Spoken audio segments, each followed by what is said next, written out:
resides in Winter Park, Florida. Mike graduated from Princeton University cum laude in chemical engineering, which made for some fun conversation at the table between he and Frank and Etzel down here. During the summers, Mike worked at the Dow Chemical Company, and then upon graduation worked for 4 years for Dow down in Freeport, Texas. He then ventured out in 1982 and co-founded Decker Energy International, where he served as president and CEO up until selling the company just last year. Decker is a renewable energy company with operations in 5 states. Mike has a long list of volunteer engagements, much akin to a lot of you in this room. And I won't go through them all, but he presently serves as the treasurer and trustee of the Herbert H. and Grace A. Dow Foundation and is president of the Macaulay and Helen Dow Whiting Foundation. Mike and Sarah in Florida, but they have 2 sons, Corey and Mac. But I guess most important to us this morning is Mike has quite a historical perspective on this very building in which we sit. Mike Whiting.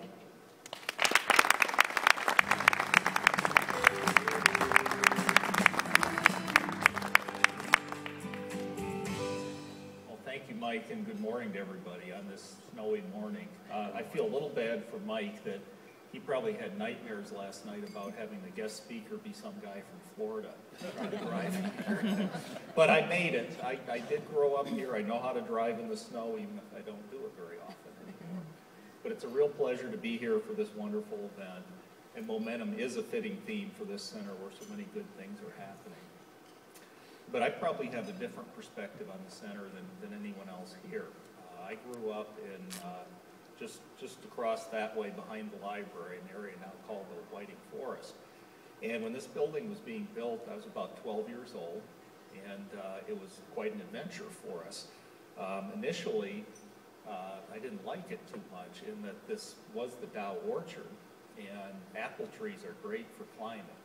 And so my brother and I used to come over here and climb the apple trees all the time. And Henry had one in particular that you could climb to the top of it, and the branches worked out just right, so you could lie back and look at the clouds go by. It was really a great spot. He was the older one, and so he got the best tree, and I got kind of the second best tree. But anyway, pretty quickly, 2 teenage boys figured out the opportunities that a construction site created. And, security measures weren't too tight. Non-existent might be a better word for it. So we came over here frequently and climbed all over this building, and we've been to all kinds of places, you know, all the way up to the roof and who knows what. It's possible there might even be some MW initials that have been spray painted on one of these steel girders here. I don't know. Memories dim over time, but that's probably correct. The view from the roof is really fantastic, too. Probably nobody's been up there. I'm not sure I'd recommend it today, but if you go up there on a nice summer day, you can see the country club, you can see the Tittabawassee River, you can see the Dow plant. You know, it's really a great spot.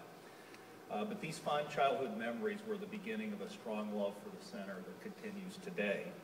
And it's fun to watch how creative minds transform this organization over and over again. I've seen so many interesting things here. Some of the unusual ones would be dinosaur exhibits, a play about H.H. Dow, attended many Dow stockholders meetings. It's kind of interesting to be on the stage instead of out there.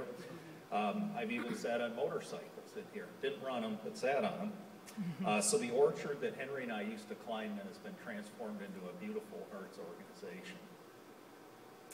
I often say the Dow family has 2 types of people, scientific and creative. And these might be exemplified by Herbert Dow's 2 sons. Willard was the scientific one, was an engineer and loved scientific research, while his brother Alden was the artistic one, was an architect, and really was the guiding force behind this building.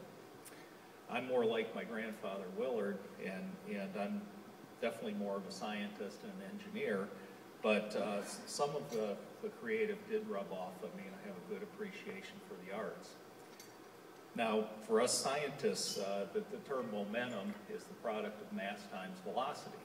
So I did sneak a little science in for you artistic types here.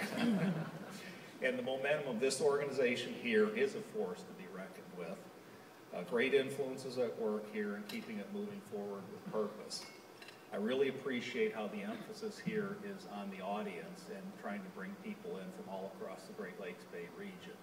As we know, any organization to grow and prosper over the long term needs to be externally focused, and the Center for the Arts is. Now, we could try to put a monetary value on a strong arts organization in terms of economic development or employment or tourism. But really what the bottom line is this. It's a good thing the Midland Center for the Arts is here because our lives are better for it. The Dow Foundation's been a strong supporter of the center for many years because of what this organization offers to the region is priceless.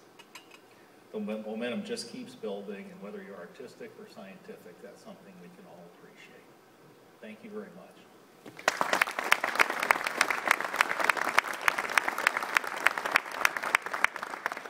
And I'm told to say that here, let's take a moment here and listen to the experience of some of our neighbors up on the screen. Thank you.